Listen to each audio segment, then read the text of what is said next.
Hello everyone. हम लोग जब भी स्टॉक मार्केट के अंदर ऑप्शन ट्रेडिंग करते हैं तो हमें क्या क्या चीज़ें ध्यान रखनी चाहिए। जब भी हम ऑप्शन ट्रेडिंग करते हैं तो पहले हमारे पास तीन चीज़ें होनी चाहिए। पहला कि हम किस चीज़ के लिए ट्रेड ले रहे हैं, लॉन्ग, शॉर्ट या नॉन डायरेक्शनल। लॉन्ग का मतलब होता है कि हम किस साइड डायरेक्शन पकड़ रहे हैं, तो हम पुट लॉन्ग करते हैं या कॉल लॉन्ग करते हैं। तो ये एक तरीका हो गया। दूसरा होता है कि अगर हमें ऐसा लग रहा है कि मार्केट किसी डायरेक्शन में नहीं जाने वाला है तो हम लोग क्या करते हैं, शॉर्ट करते हैं। मतलब कॉल और पुट के डायरेक्शन को शॉर्ट करते हैं। जैसे कॉल भी शॉर्ट कर दिया, पुट भी शॉर्ट कर दिया, जिसको बोलते हैं शॉर्ट। ठीक है। और एक होता है लॉन्ग। लॉन्ग का मैंने मतलब बताया आप लोगों को। जैसे अगर आपको लग रहा है निफ्टी ऊपर जाएगी तो आप लॉन्ग करते हो, मतलब कॉल ऑप्शन बाई किया। अगर आपको लग रहा है मार्केट नीचे जाएगा तो पुट ऑप्शन लॉन्ग किया।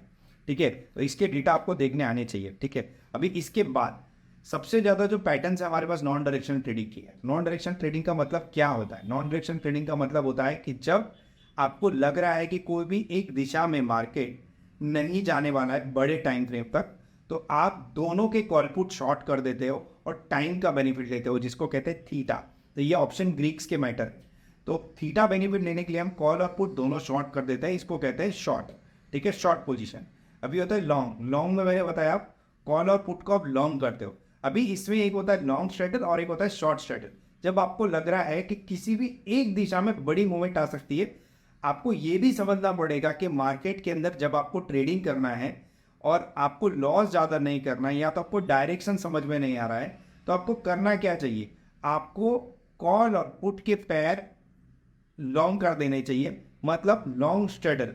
तो आज का जो दिन है वो है लॉन्ग स्ट्रेडल के लिए। शायद एक दो दिन आपको कुछ ऐसा मूवमेंट दिखे, बट आप वीकली को भी लॉन्ग कर सकते हो, आप मंथली को भी लॉन्ग कर सकते हो। स्ट्रेडल का मतलब क्या होता है? मान लो निफ्टी एक रेंज के अंदर 25 30 50 पॉइंट या 100 पॉइंट के अंदर खेल रहा है, बट आपको लग रहा है कोई एक साइड बहुत बड़ी मूवमेंट आ सकती है, तो कॉल और पुट के आप पैर बाई कर लेते हो। मान लो आपने ओपन इंटरेस्ट के बेसिस पे बाई किया या तो वॉल्यूम के बेसिस पे बाई किया। चलो ओपन इंटरेस्ट वॉल्यूम नहीं समझ में आ रहा है तो कोई बात नहीं, आप कोई भी सेम प्रीमियम पकड़ लो, या तो 90 रुपये वाला कॉल पकड़ लो। जैसे मान लो इन द मनी का कॉल पकड़ लिया और इन द मनी का पुट पकड़ लिया, जिसका प्रीमियम ऑलमोस्ट प्रोपोर्शनेट सेम होना चाहिए। जैसे 90 रुपये का बाई किया या 102 रुपये का बाई किया तो 5-10 पॉइंट का मूवमेंट चलता है डायरेक्शन के लिए।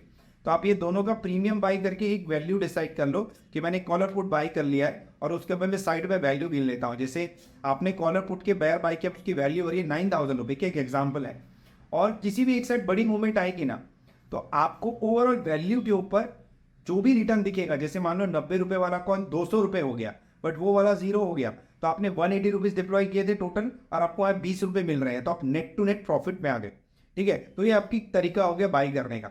अभी उसका दूसरा, आप स्टॉप लॉस कैसे रखोगे? तो स्टॉप लॉस का एक तरीका है, जिस तरीके से आपने 20 रुपये का प्रॉफिट बुक किया उसी तरीके से आप 20 रुपये का स्टॉप लॉस भी नक्की कर सकते हो। जैसे मैंने मेरे डिप्लॉय कैपिटल पे 20% का अगर मुझे लॉस दिखता है या तो 10% का लॉस दिखता है, तो मैं उसमें एग्जिट मार दूंगा दोनों में से। ये भी जरूरी है कि आप लॉस कब बुक करो। ऐसा जरूरी नहीं है कि तो स्ट्रैटेजी बने 110% सक्सेस ही होगी, फेल भी हो सकती है और आप उसको मार के चलो।